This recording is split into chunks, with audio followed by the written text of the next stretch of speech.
Meus irmãos, recebam a paz do Senhor. Amém? Glória a Deus. Que prazer nós estarmos reunidos mais uma vez na casa de Deus. Eu acabei por chegar um pouco depois do horário previsto, visto morar um tanto longe daqui. E a nossa caminhada para cá é bem desgastante. Mas Deus nos ajudou para que nós chegássemos em segurança, em paz, em tranquilidade. E seremos, se Deus permitir, capazes de falar a palavra de Deus ao vosso coração. Amém? Meus irmãos, minhas irmãs, Deus pôs no meu coração uma palavra para vos trazer hoje aqui. E eu preciso ser muito fiel a essa palavra. A razão sendo, enquanto eu voltava do trabalho para cá, eu vinha ponderando com o Espírito Santo sobre os finalmente desse tema. E ao chegar em casa, eu tinha uma ideia do que dizer, mas não estava tão claro como deveria para mim esta fala, essa revelação de Deus. Mas, de uma hora para outra, eu fui revelado pelo Espírito Santo sobre o que é que eu teria que pregar aqui. E Deus falou fortemente comigo, irmãos. E eu tinha uma linha, estava encaminhado, mas Deus tem o seu propósito. E Ele me deu uma outra coisa para pregar, que Ele falou comigo fortemente para que eu pregasse isso. E eu quero que você receba de Deus essa palavra. Sempre vem de Deus. Amém. A última palavra vem de Deus. Aleluia. Vamos ler o Evangelho de João, capítulo 11. Evangelho de João, capítulo 11. Glória a Deus. Deixa eu preparar aqui as minhas anotações. Evangelho de João, capítulo 11.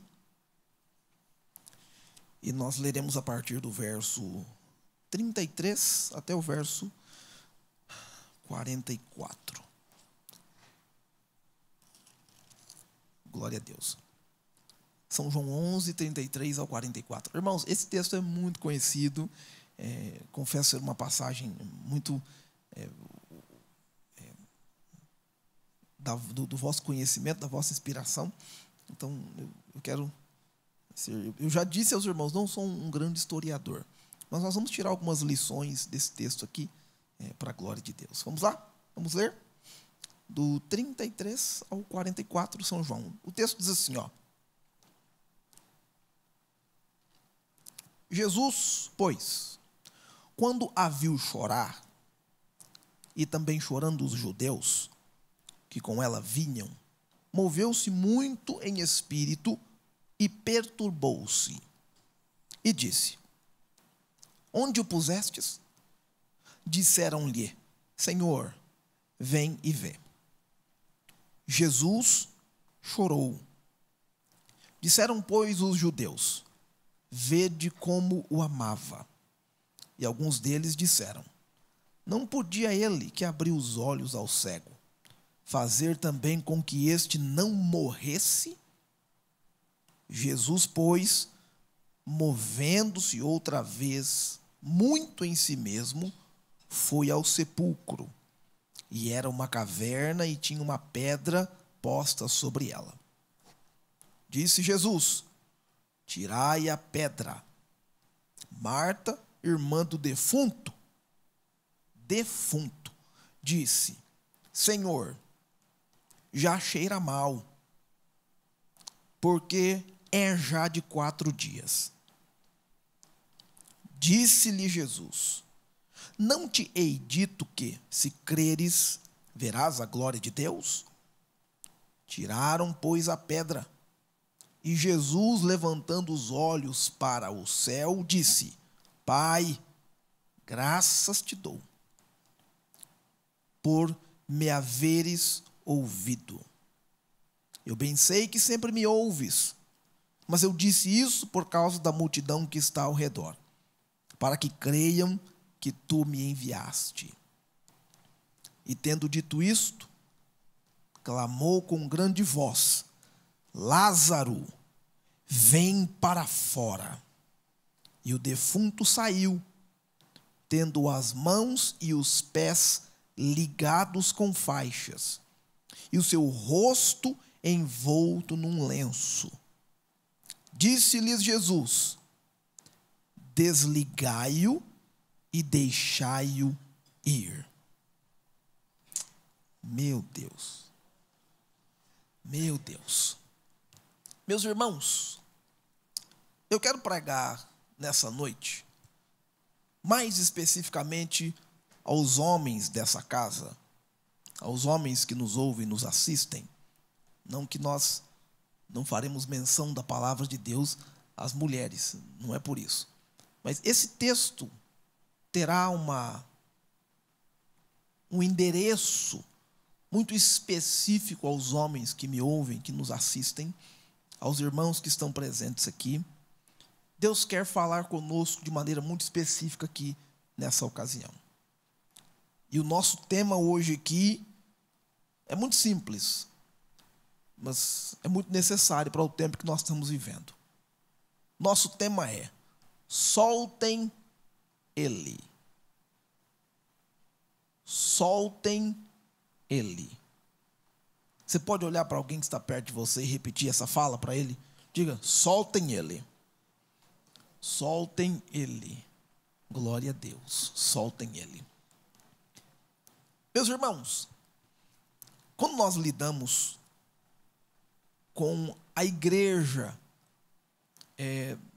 nesse século, nesse tempo, nesta era, mais propriamente nos anos que se seguem, estamos há 18 anos já, no ano 2000, nós experimentamos grandes e radicais transformações no pensamento humano.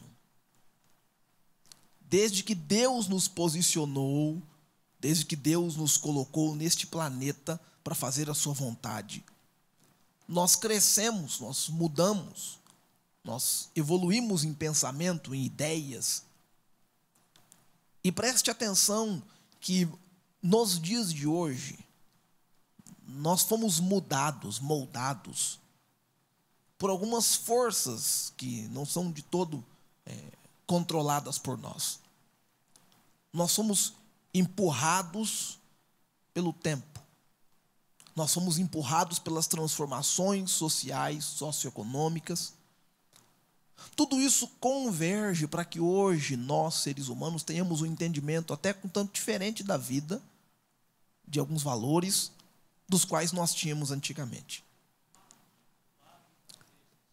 E em grande parte dessas vezes, como sugere o pastor Paulo, nós fomos e somos ainda manipulados.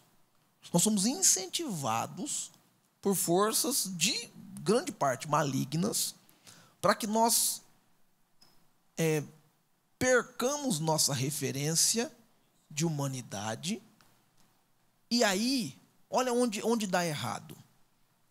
O homem perde a referência do que é ser homem, e a mulher perde a referência do que é ser mulher. E isso não é o propósito de Deus para nós. Deus nos criou para que nós sejamos representantes dele, cada um em seu nível, cada um em sua habilidade. Quando Deus criou macho e fêmea no jardim do Éden, homem e mulher, ele pôs dentro de nós o seu espírito. Então nós somos seres espirituais tendo uma experiência carnal. Nós somos espírito dentro de um corpo. Logo, o espírito não é macho ou fêmea, o espírito é espírito. Mas a forma corpórea que este espírito habita pode ser macho ou fêmea, pode ser um homem ou pode ser uma mulher, gênero masculino ou gênero feminino. Deus no Éden estava muito preocupado e incumbido em ensinar ao homem seu papel e ensinar à mulher o seu papel. E Deus o fez à medida que eles cresceram. Porém, acontece o advento do pecado. E percebam que o pecado não pega Deus de surpresa.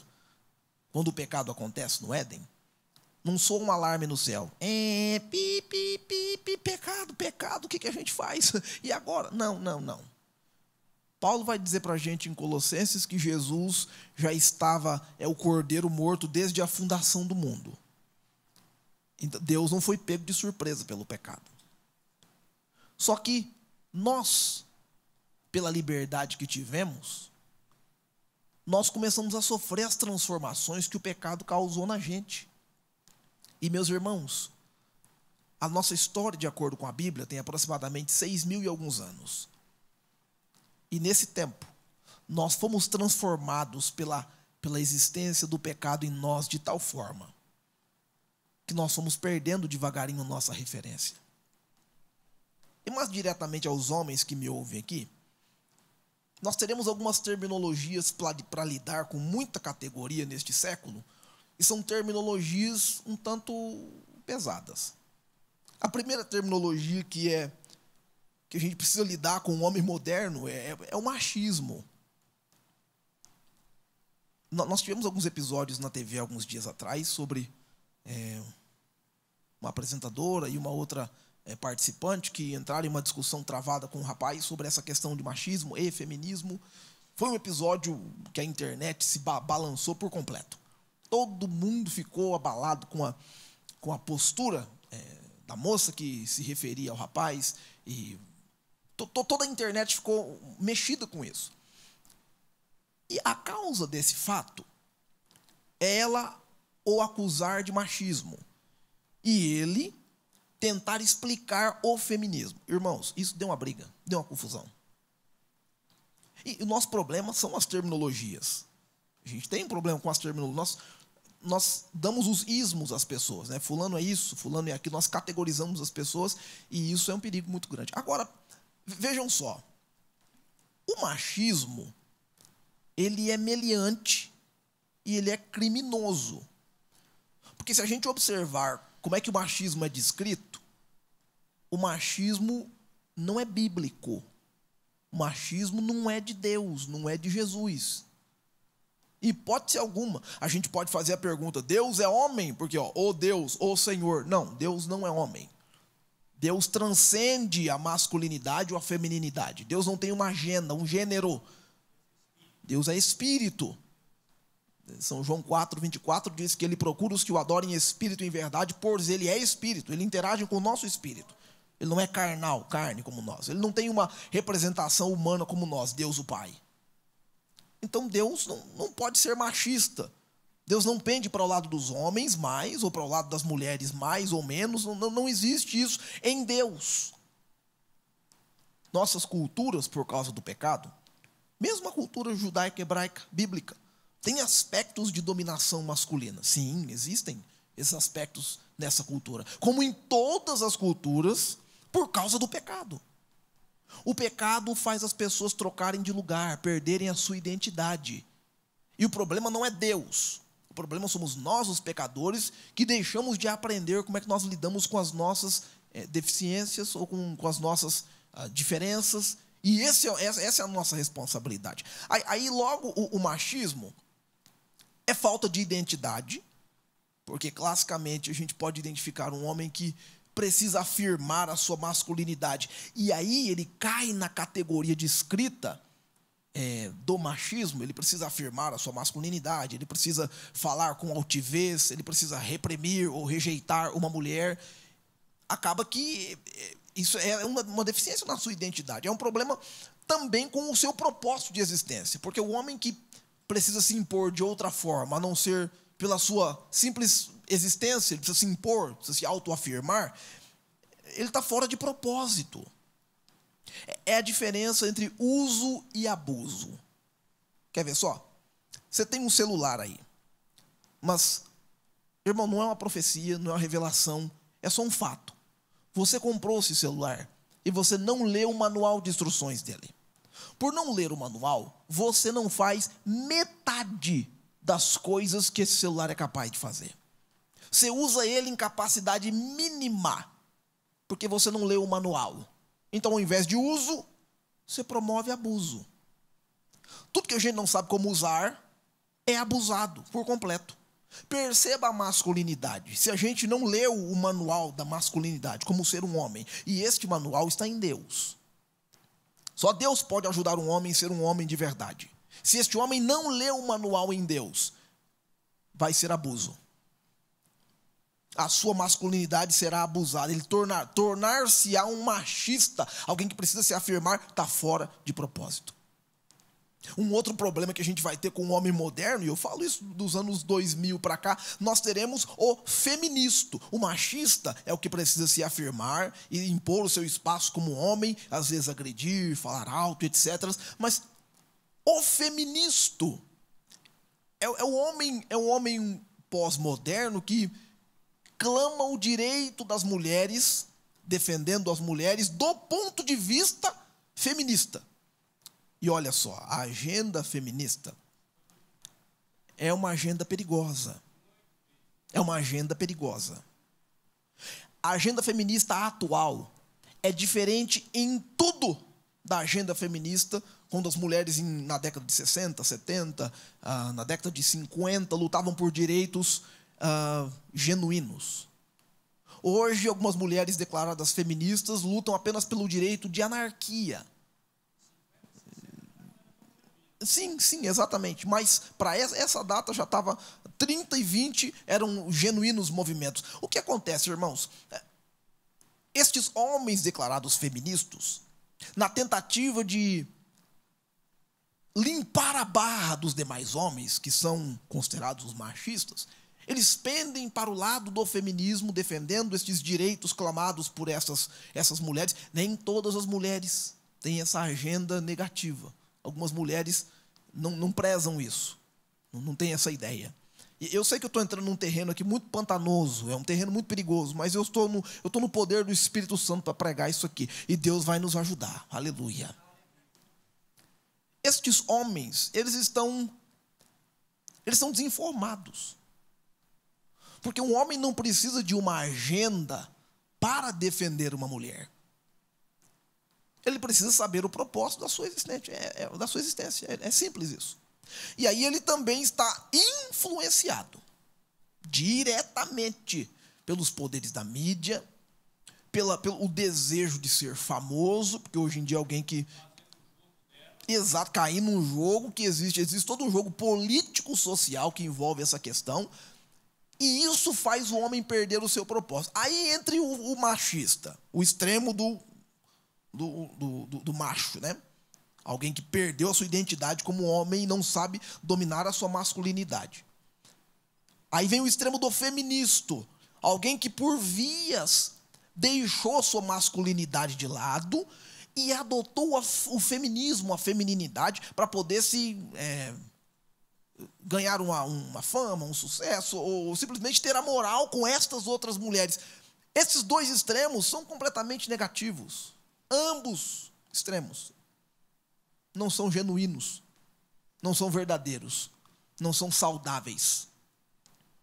A gente vai ter um outro problema com o homem moderno, que é a preguiça. E eu vou sugerir uma coisa, irmãos. O inimigo, nosso adversário, está tentando envergonhar o homem moderno. Haja visto a quantidade de mulheres que estão na universidade e a quantidade de homens que estão fora da universidade. Haja visto a quantidade de mulheres que têm uma jornada dupla de trabalho e a quantidade de homens que têm uma jornada única de trabalho. Por incrível que pareça, esse fortalecimento, esse impulso para que o homem diminua a sua capacidade, diminua o seu estímulo, diminua a sua participação, isto é maligno. Isso não é de Deus. O homem precisa ter o afã. Ele precisa, não é uma ganância, mas ele precisa ter o poder, o desejo, a força de vontade de produzir, de trabalhar.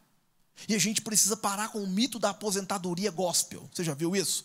Quando eu chegar no céu, eu vou sentar em uma rede com um pedaço de rapadura, uma botija de água e vou cantar: eu quero trabalhar para meu Senhor lá no céu. Todos nós, irmãos. Não, irmãos. Se a gente lê 1 Timóteo 2,12, ele diz: se sofremos com ele também reinaremos. Aonde você viu um rei dormindo até tarde? Você já viu um rei preguiçoso? Você já viu um rei desocupado? O rei tem afazeres, o rei tem compromissos, o rei tem coisas inúmeras para fazer. Deus nunca prometeu que a gente descansaria de um ponto de vista da estaticidade, que a gente ficaria sem fazer nada na presença dele. E nós não podemos pensar em fazer isso no céu, muito menos fazer isso aqui na terra, deixando os anos nos desgastarem ao ponto de vista de ficar completamente inerte, sem querer fazer mais nada. Você pode produzir até o dia que você partir, e é isso que Deus intentou para a gente.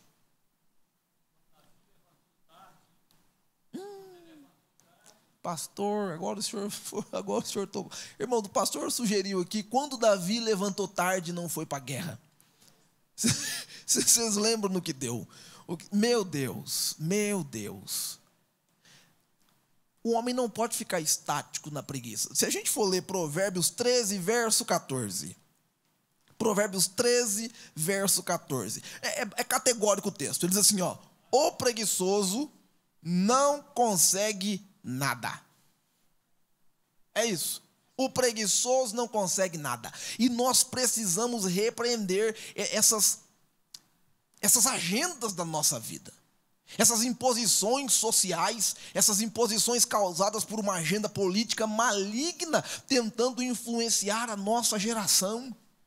Os anos 2000 não trazem para a gente a tecnologia que se esperava no passado, mas trazem para a gente as doenças, as dores, as penúrias, os pesares. Irmãos, nós estamos em 2018, não tem carro voando por aí, mas tem mais homens morrendo de depressão do que mulheres. Nós estamos em 2018, não tem robôs transitando na rua como era previsto nas décadas passadas, mas a gente tem homens completamente descuidados da sua saúde emocional, principalmente da sua saúde física. Nós estamos em um tempo avançado, mas parece que o inimigo está tentando confundir a mente dos homens, para que eles fiquem contra as mulheres e as mulheres contra os homens. E tem gente querendo aposentar sem trabalho. Misericórdia. Deus não nos chamou para ser improdutivos em nenhum aspecto. Irmãos, homens que me ouvem aqui essa noite, Deus nos chamou para ser produtivos. É nesse ponto agora que eu olho para o Evangelho de João. Irmãos, eu vou pregar, calma aí, fica comigo, em nome de Jesus. Eu vou pregar com força daqui a pouco. Vamos juntos, vamos aqui. Eu olho para o Evangelho de João e eu começo a analisar a postura de João no seu Evangelho. João é o último Evangelho que é escrito. Ele é um dos gregos mais simplificados, mais polidos, mais limpos que se escreve, porque ele escreve lá por volta do ano 90, quase próximo ao ano 100 depois de Cristo. E João tem algumas preocupações. João é muito realista. A fala de João, apesar de ter uma aparência filosófica, algo assim transcendente, João é realista. João diz em João 1:1, no princípio era a palavra estava com Deus, a palavra era Deus. É isso. É realista o que João diz. E a tentativa de João é que nós creiamos em Jesus como sendo o Filho de Deus. Não obstante, ele cita João 3,16, e a gente tem o nosso textuário, porque Deus amou o mundo de tal maneira que nos deu o seu único Filho gerado, para que todo aquele que nele crê não pereça, mas tenha vida eterna. Jesus é o Filho de Deus. João está provando isso para a gente em diversas instâncias. Uma outra coisa que João não é egoísta. Ele não diz o seu nome na sua própria inscrição. João não diz Evangelho de João. Ao contrário disso, em São João 1, verso 7, João, o apóstolo, discípulo, conta a história de João o Batista. Não é nem o nome dele, ele conta a história de outro João. Ele não procura se autopromover no seu texto. João é extremamente cristológico. João descreve Jesus de ponta a ponta. Ele é preocupado com as atitudes de Jesus, com as falas de Jesus, com as maneiras com que Jesus lida com as circunstâncias que lhe sobrevieram. E ele vai citar para a gente em São João 21, 25, que não caberiam nos muitos livros da humanidade todos os atos que Jesus promoveu. Tudo que Jesus fez não caberia em muitos livros. João é proposital. Ele é proposital em narrar exatos 7 milagres. Ele é proposital em narrar 7 vezes que Jesus diz eu sou. E ele é proposital em narrar 7 testemunhos sobre Jesus ser o Cristo. É isso que João quer provar para a gente. Mas se a gente observar uma das histórias mais interessantes do Evangelho de João, que é a ressurreição de Lázaro, nós vamos aprender uma das lições mais importantes da Bíblia sobre a masculinidade, sobre a vida do homem, sobre o homem em si. E Deus quer nos ensinar isso aqui essa noite, em nome de Jesus. Nós vamos observar em São João 11 que existem 2 tipos de homens. São João 11 vai nos mostrar 2 tipos de homem. O primeiro tipo de homem está lá no verso 1 do capítulo 11. Estava então enfermo um certo Lázaro de Betânia, a aldeia de Maria e de sua irmã Marta. Lázaro estava doente. Lázaro estava enfermo. O primeiro tipo de homem que eu vou descrever aqui é o homem que está doente. É o homem que está enfermo. Existe uma lista de doenças que são pertinentes, peculiares aos homens, e entre elas estão as 3 mais citadas no ranking mundial de saúde. Primeiro é o estresse, a ira, a raiva.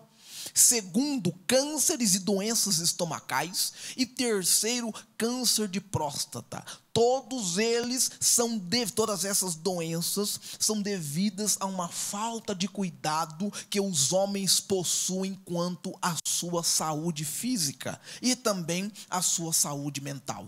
Existe no homem um desejo de se manter forte. Existe no homem uma vontade de se manter intocável, de se manter com uma postura firme e inabalável para a sua família. Mas nem sempre é possível manter essa postura quando você fica doente, quando as coisas fogem de controle e você não consegue dar conta dos objetivos e fica doente, quando você não se alimenta na proporção certa, não cuida da sua saúde e fica doente, quando você passa por momentos de raiva, de ira, mas não consegue lidar com esses momentos e fica doente. É impressionante a quantidade de homens que trabalham doentes, que viajam doentes, que dirigem doentes, que ficam doentes por anos. Na minha família aconteceu uma situação.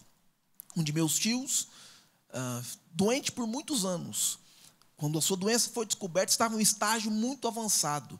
Porque ele fazia o seguinte: quando ele sentia dores fortes no estômago, ele ia dormir e não contava para ninguém.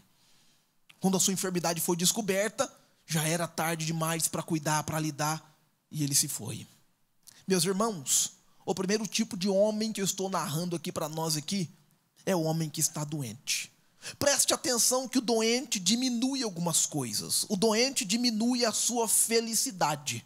Você não vê um doente alegre. Você não vê o doente dando risadas constantemente. Perceba o sinal de que alguém está doente é que ele diminui a sua felicidade, diminui a sua alegria.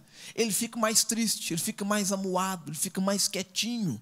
E nós temos vivido dias em que nossos homens estão entristecidos. Existem homens que, por conta de suas enfermidades, tanto emocionais quanto físicas, estão diminuindo a quantidade de alegria que eles têm. O emocional é abalado. O que está por dentro é abalado, de acordo com as enfermidades que nos cercam. E aí a gente fica triste. É impossível um doente estar sorrindo constantemente. Todo doente diminui a sua felicidade. O doente diminui a sua produtividade. Além de ficar menos feliz, o doente fica menos produtivo. Você já viu um doente produzir a mesma coisa que alguém que está saudável?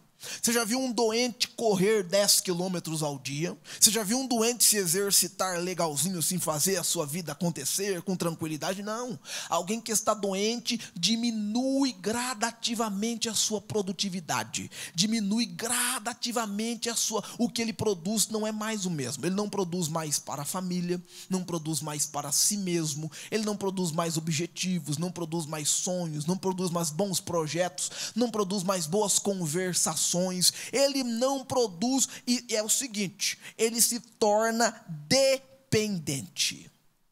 Ao invés de ser provedor, ajudador, líder, inspirador de sua casa, ele se torna completamente apático e dependente. Ele não consegue mover, ele não é mais uma das motrizes da casa junto com sua esposa ou junto com seus filhos. Eles não conseguem se sincronizar no trabalho e ele fica menos produtivo. Lázaro está doente e ele vira um peso. O doente é pesado. É difícil cuidar de alguém que está doente. É complicado cuidar de alguém que está doente. E preste atenção, senhores, que esta doença de Lázaro aqui faça com que ele deixe de ser feliz, de ser animado, faça com que ele deixe de ser produtivo. Lázaro já não é mais produtivo como era antes. E por último, a doença diminui a sua mobilidade. Lázaro está doente. E segundo o texto, a doença de Lázaro é uma doença complicada. A gente não tem uma descrição do que era, não tem uma imaginação, um estudo técnico sobre do que é que Lázaro morreu. Mas preste atenção que sua doença vinha de algum tempo e de repente Jesus recebe a notícia que ele está doente e logo em seguida ele faleceu. A doença de Lázaro diminuiu a sua mobilidade muito drasticamente. Quando o homem deixa de se mexer, deixa de ir e voltar, de subir e descer, de fazer as suas atividades constantes, de tomar as decisões que ele precisa tomar, tudo por conta de estar doente. Nós temos um problema aí. Senhoras e senhores que me ouvem aqui essa noite, nós temos vivido dias em uma sociedade cujos homens estão ficando doentes.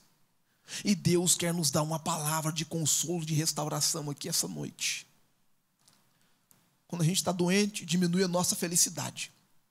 A gente está doente, diminui a nossa produtividade. A gente está doente, diminui a nossa mobilidade. Fica difícil acompanhar a família. Você já viu um homem que não vai mais nas festas de família? Você já viu um homem que não vai mais aos trabalhos, não vai mais à igreja, não vai mais aos projetos, não visita mais ninguém, não sai, não se move, ele diminuiu a sua mobilidade. Pode ser que ele seja doente emocionalmente ou fisicamente, mas uma coisa é certa, não está bem, não está funcionando, não está legal.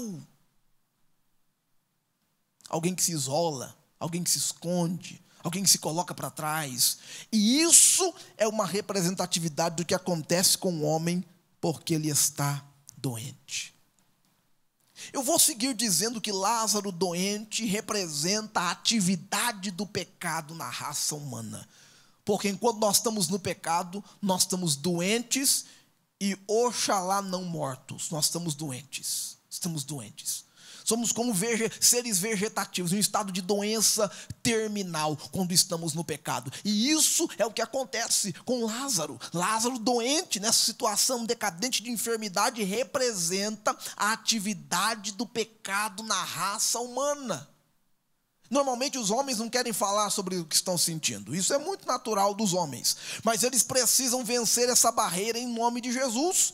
Olha o que diz o Salmo 32, verso 3. Davi gritou: enquanto eu me calei, parece que os meus ossos secaram, derreteram, meus ossos desfizeram. Davi sentiu uma agonia enorme por conta do pecado que havia cometido. E ele disse: porque eu me calei, porque eu guardei para mim o que eu estava sentindo. É necessário que nós falemos o que está acontecendo. Senhores, atenção, olhem para cá. Falem o que está acontecendo com vocês. Procurem um amigo, procurem um apoio, procurem uma ajuda, procurem um colega, um companheiro, alguém de confiança e conversem sobre o que está acontecendo com você. Precisa falar o que está acontecendo. Apesar de você estar passando por um momento de enfermidade, quer seja ela física, quer seja ela espiritual, qualquer que seja esta doença, quer seja mental, você está com a mente cansada, qualquer seja essa enfermidade, você precisa falar disso em nome de Jesus. E preste atenção, Todos nós temos sempre dois testemunhos. Isso é muito simples. Quer ver só? Tem o testemunho que a gente conta, o testemunho dos milagres, o testemunho que Deus fez. Não, Deus curou, Deus salvou, Deus libertou, Deus fez isso. Mas tem aquele testemunho que a gente não conta, não. Que aquele é pesado. Aquele é o mais difícil das pessoas aceitarem. Aquele é a história que a gente guarda escondida. Essa história é só para o cônjuge. Essa história é só para minha esposa saber. Essa história só é interna. Essa aqui ninguém precisa saber. Isto é um sinal de que todos nós estamos doentes pelo pecado se a gente não lidar com essa doença. E nós doentes estamos, doentes ficaremos, e a tendência não é sarar. Isso não sara sozinho. Isso não se cura com o tempo. Ah, irmão, deixa aí que cura com o tempo. Não, irmãos, não, isso não cura com o tempo. Tem que ter uma intervenção médica, uma intervenção cirúrgica, uma intervenção divina. Tem que intervir de alguma maneira. E preste atenção, ninguém melhor do que Deus para intervir na nossa situação de enfermidade. Oh, Jesus, me ajuda para cá, me ajuda para cá. Lázaro, doente. Lázaro, doente. Mas preste atenção no que acontece. A gente vai ver o verso 17. Olha o que diz o verso 17 do capítulo 11 de São João. Verso 17. Capítulo 11, verso 17, diz assim, ó. Chegando, pois, Jesus, achou que já havia 4 dias que estava na sepultura. Ou seja, Lázaro está morto. Lázaro morreu. Vamos lá. O primeiro tipo de homem que eu estou lidando aqui é o homem doente. Ok? Agora, o segundo tipo de homem que eu vou lidar por uns momentos aqui é o homem que morreu. E Lázaro, de doente, morreu. Irmãos, é o ciclo. É o estágio, é o ciclo. É assim que acontece. Primeiro fica doente e depois morre se não cuidar, se não tratar, morre. Preste atenção que Jesus permitiu que isso acontecesse para que nós tivéssemos uma ilustração dessa situação nos dias de hoje e a gente lidasse com as circunstâncias. Lázaro morreu. Existe o homem doente e agora existe o homem morto. O morto não tem emoções. Pode ser que o senhor que está me ouvindo aqui já perdeu parte das suas emoções. Isso é um sinal de alerta. Pode ser que você não sente mais emoções pelos seus filhos, não sente mais emoções, nem brincando com um animal, com um cachorrinho, com uma criação, qualquer coisa que seja. Pode ser que você não tenha mais emoções no que diz respeito ao seu casamento, à sua esposa, a senhora que você jura o amor eterno, você não tem mais emoções, mais amor por ela. Isto é sinal de morte. O morto não tem emoções. As emoções da família, se a gente observar o que vai nos dizer o verso 20, ouvindo, pois, Marta que Jesus vinha, saiu-lhe ao encontro, Maria, porém, ficou assentada em casa. As duas irmãs de Lázaro demonstraram emoções diferentes, mas demonstraram emoções com a chegada de Jesus. Porém, Lázaro morto não tem emoções.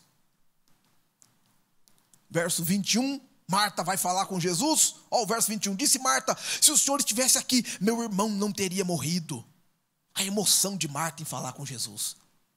Se a gente ler o verso 32, tendo, pois, Maria chegado aonde Jesus estava vendo, lançou os seus pés e disse, Senhor, se o Senhor não estivesse aqui, meu irmão não teria morrido. As duas demonstram emoções para Jesus.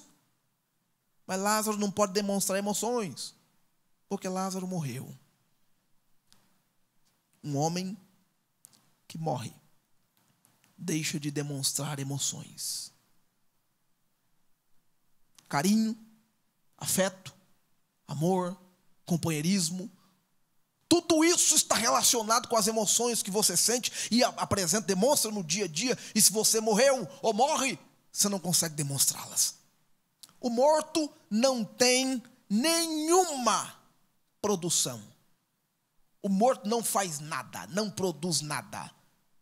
Senhores, se os senhores já perderam a vontade de consertar o que está na sua casa, se a sua esposa tem que lembrar você de 6 em 6 meses que tem que tapar aquela rachadura, olha, vocês têm que tomar cuidado com isso. Isso é sério. O morto deixa de produzir. Ele deixa de produzir sonhos. As dificuldades da família não fazem mais diferença para ele. Ele deixa de produzir uma viagem anual. Ele deixa de produzir um encontro familiar. E se ele fizer isso, se ele incentivar, as coisas funcionariam mais. Preste atenção em uma estatística missionária. Em 2 países da África, Angola e Moçambique, países de língua portuguesa. Nesses 2 lugares, caso os homens aceitem a Jesus Cristo, todas as suas famílias são automaticamente levadas ao conhecimento de Cristo, e ele prega para suas famílias. A tendência, a chance de que eles se convertam é bem maior do que se as crianças ou a esposa aceitar a Cristo primeiro. Ou seja, existe uma influência, existe uma capacidade, uma influência no homem para que ele faça isso, para que ele promova essa pregação, essa conversão na sua casa, na sua família. Mas se ele está morto, ele não produz nada. Ele não produz nada. Ele não produz bons conselhos para o filho. O filho está fazendo o que quer. Não, esse menino não tem mais paciência, não. Ele não produz mais incentivo, ele não projeta mais sua família para frente. Vamos, gente. Ele não produz mais apoio. O homem que morreu não produz nada. O homem que morreu, além de não sentir emoções, além de não produzir, ele não tem mais expectativas. Nós temos vivido um tempo em que muitos homens deixaram suas expectativas de lado. Os sonhos que o senhor tinha na sua infância, na sua adolescência, na sua juventude, foram deixados de lado, foram abandonados. Devagarinho você foi abandonando, foi deixando, e hoje suas expectativas são menores do que eram antes. O morto não tem expectativa. Ele vai projetar o quê? Ele vai planejar o quê? O que ele vai desejar da vida se ele morreu, se ele está morto? Como que ele vai projetar para a vida? Como que ele vai se esperar alguma coisa? Como é que ele vai deixar expectativa e um nível de fé considerável para conquistar algo se ele morreu? O morto não produz expectativas. Ele não produz planos. Ele não produz projetos. Ele não produz objetivos. Ele não produz metas. E nós estamos vivendo um tempo em que os homens estão doentes, e depois de doentes estão morrendo, e essa sequência é fruto do pecado que tanto nos cerca. Se a gente for mais cuidadoso com esse texto aqui, a gente vai prestar atenção que Lázaro morto representa a consumação do pecado na raça humana. Lázaro doente representa a atividade do pecado. Mas Lázaro morto representa a consumação do pecado na raça humana. O pecado produzir é o efeito exato para o qual ele se propôs. Preste atenção no efeito dele. Romanos 6:23 diz que o salário do pecado é a morte. Mas o dom gratuito de Deus é a vida eterna por nosso Senhor Jesus Cristo.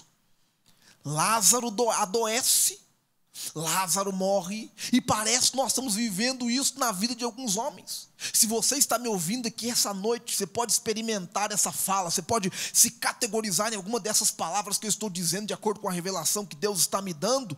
Pode ser que você esteja doente, pode ser que você esteja já morto em algum aspecto, alguma área da sua vida, mas deixa eu pregar para você aqui em nome de Jesus Cristo. Eu vou pregar com força, e Deus vai nos ajudar aqui essa noite, irmãos. Deus vai mudar a nossa situação. Preste atenção. Se você está doente, se você está morto, qualquer que seja o estágio, Deus tem para nós uma solução. Deus tem para nós uma solução. Nós lemos o texto e a gente encontra Lázaro morto por 4 dias. Quando Jesus chega para encontrar Lázaro, Lázaro está morto há 4 dias. Isso é para mim uma figura de linguagem da humanidade esperando 4.000 anos até a vinda de Jesus Cristo. Oh, aleluia! A primeira era, a segunda, a terceira e a quarta era da humanidade, 4.000 anos, mais ou menos os 4 dias de Lázaro, e aí Jesus se manifesta para a humanidade, aí Jesus se manifesta para Lázaro. Preste atenção,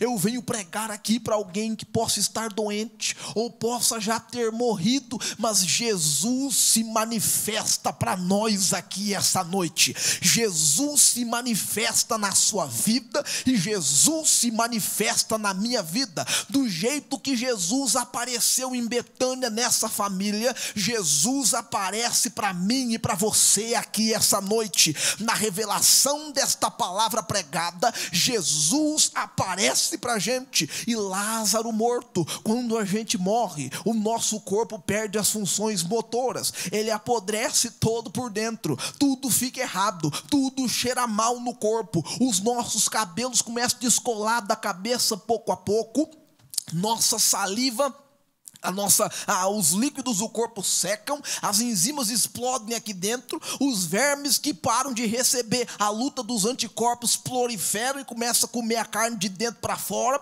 os olhos afundam, tudo começa a cheirar mal na gente, a gente fica seco em algumas partes, mas estufado em outras por conta dos gases produzidos. Aí vem aranha, vem mosquito, vem tudo tentando devorar a gente, porque morreu, não tem mais atividade. Lázaro estava desse jeito dentro de um túmulo, já fazia 4 dias. Eu não sei quanto tempo faz que a sua situação pessoal, espiritual, emocional está desse jeito, não sei quanto tempo, mas eu venho pregar a nós aqui que Jesus chegou em Betânia e Jesus chega na nossa vida, Jesus chega na sua casa, Jesus chega na sua vida, chega na sua família, chega na sua empresa, chega onde você está. Jesus aparece para a gente, e Jesus não vem só para curtir o velório, Jesus não vem para dar risada com o povo que estava lá rindo no velório, e Jesus não vem para chorar com as carpideiras pagas para chorar no velório.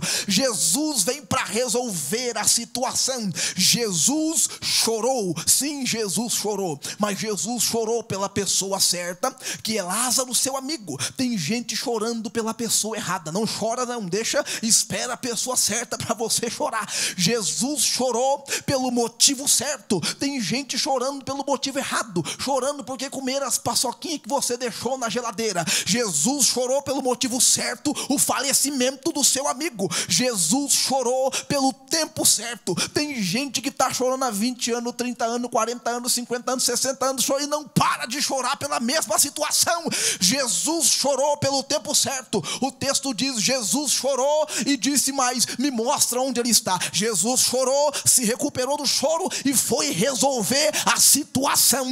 Deus vai nos dar a graça que essa noite Jesus chega e ele se compadece de mim, se compadece de você. Ele chega na nossa situação para promover uma mudança e uma transformação. Bendito seja Deus em o nome de Jesus. Jesus chega e Jesus ressuscita Lázaro. São 3 atitudes que Jesus tem. Jesus pede para eles tirarem a pedra, e a família teve participação. Jesus disse: família, ajuda que eu tire essa pedra. A família ajudou, preste atenção, a sua família vai ter participação fundamental na sua ressurreição. Os seus amigos terão participação fundamental na sua ressurreição. Você não vai ficar dentro de um túmulo guardado, perdido em nenhuma instância. Deus vai usar os amigos verdadeiros para tirarem essa pedra, e o próprio Jesus, como aconteceu em João 11, vai dizer: Lázaro, sai para fora. Aleluia! Jesus pede para eles tirem a pedra, eles removem a pedra com um pouco de relutância.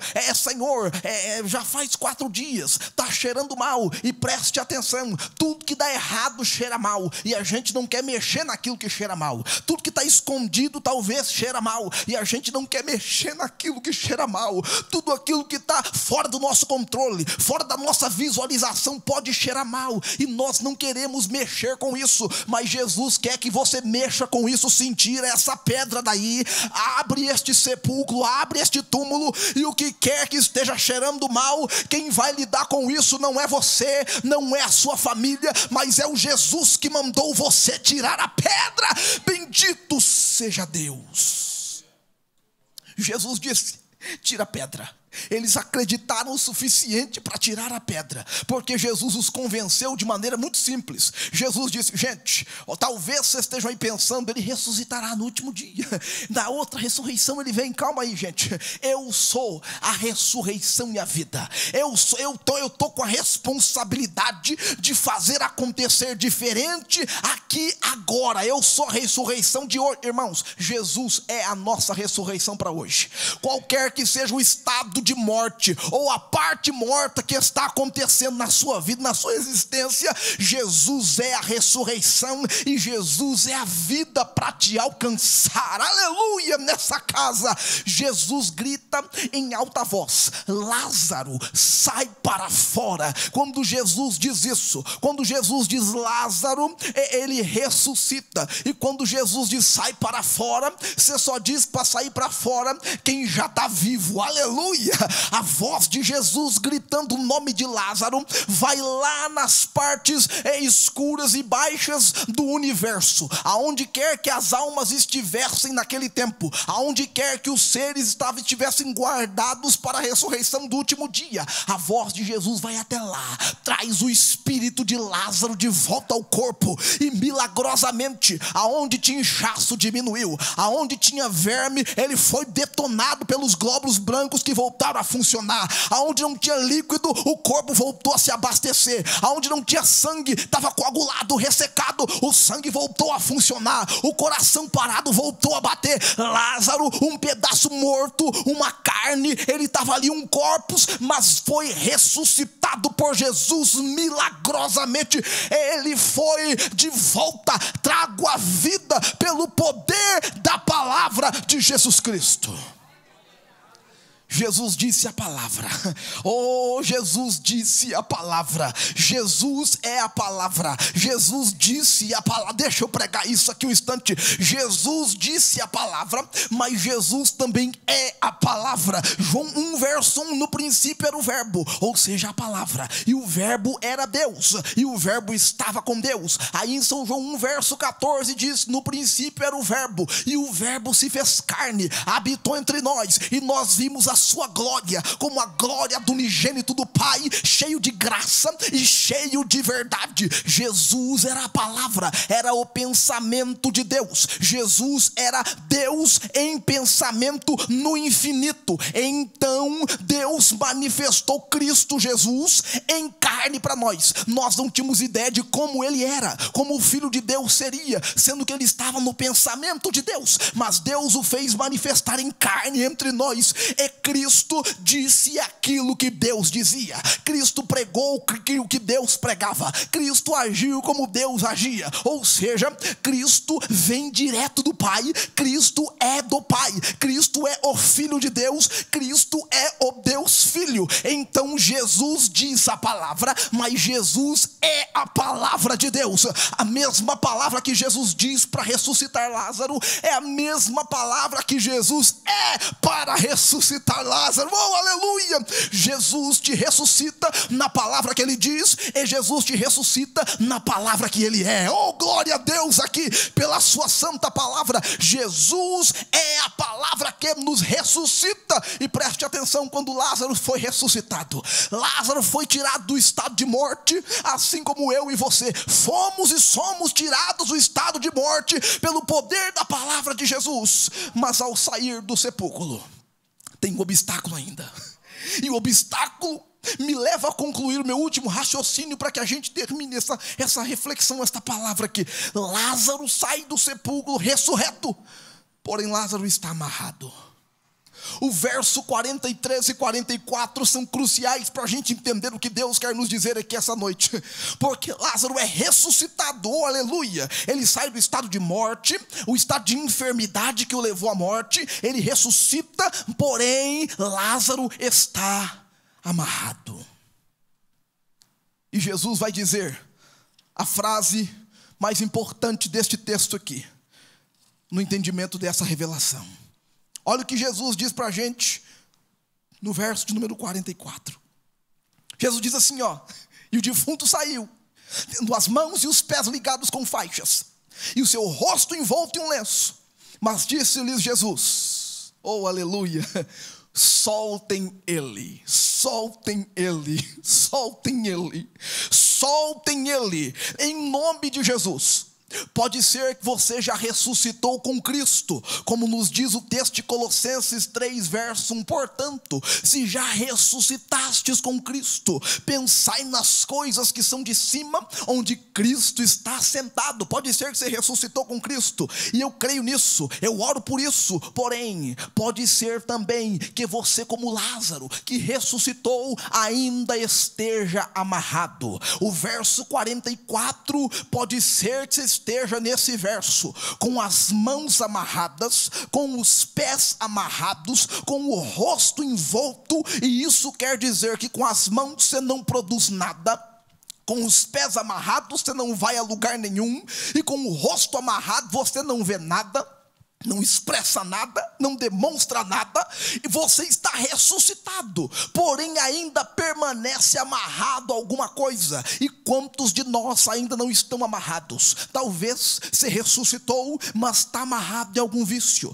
Talvez você ressuscitou, mas está amarrado em alguma mentira do passado. Talvez você ressuscitou, mas está amarrado em um momento de ignorância. Talvez você ressuscitou, mas está amarrado na prostituição. Talvez você ressuscitou, mas está amarrado com as falências financeiras. Talvez você ressuscitou, mas está amarrado com a pornografia. Talvez você ressuscitou, mas está amarrado com traumas da sua infância. Talvez você ressuscitou, mas está amarrado com algum erro que você cometeu no seu passado. Eu estou aqui na autoridade do nome de Jesus para anunciar o que Jesus anunciou depois que Lázaro ressuscitou. Jesus disse: soltem ele, soltem ele. Essa igreja está aqui para dizer: soltem ele. Essa igreja está aqui para pregar: soltem ele. Você não vai ficar amarrado a nada, você não vai ficar amarrado a ninguém, você não vai ficar amarrado aos pesos do mundo, às acusações do diabo. Você não ficará amarrado, você será solto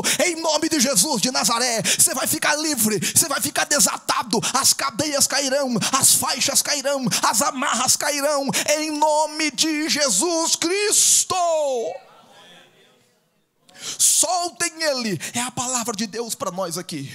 Nós vamos te ajudar, nós vamos soltar você, nós vamos soltar um ao outro. Pode ser que eu estou com a mão amarrada e você está com o pé solto, então você me ajuda. Pode ser que eu estou com algum pé preso e você com a mão solta, você me ajuda. A gente vai se ajudar, não vai ficar ninguém amarrado aqui nessa casa em nome de Jesus. Nós vamos ser livres, nós vamos sair do estado de morte para a ressurreição em liberdade plena no poder do nome de Jesus Cristo. O que me chama a atenção é que as pessoas o ajudaram, as pessoas o desataram. Os amigos que estavam perto se espantaram com o milagre, foram lá e soltaram as mãos de Lázaro, tiraram a faixa do rosto, tiraram a faixa dos pés, tiraram a faixa das mãos. Lázaro ficou livre. O que me chama mais atenção ainda é que no capítulo 12, verso 1, o texto diz: foi, pois, Jesus 6 dias antes da Páscoa, aonde estava Lázaro, o que falecera, a quem Jesus ressuscitara dos mortos. Fizeram-lhe, pois, uma ceia.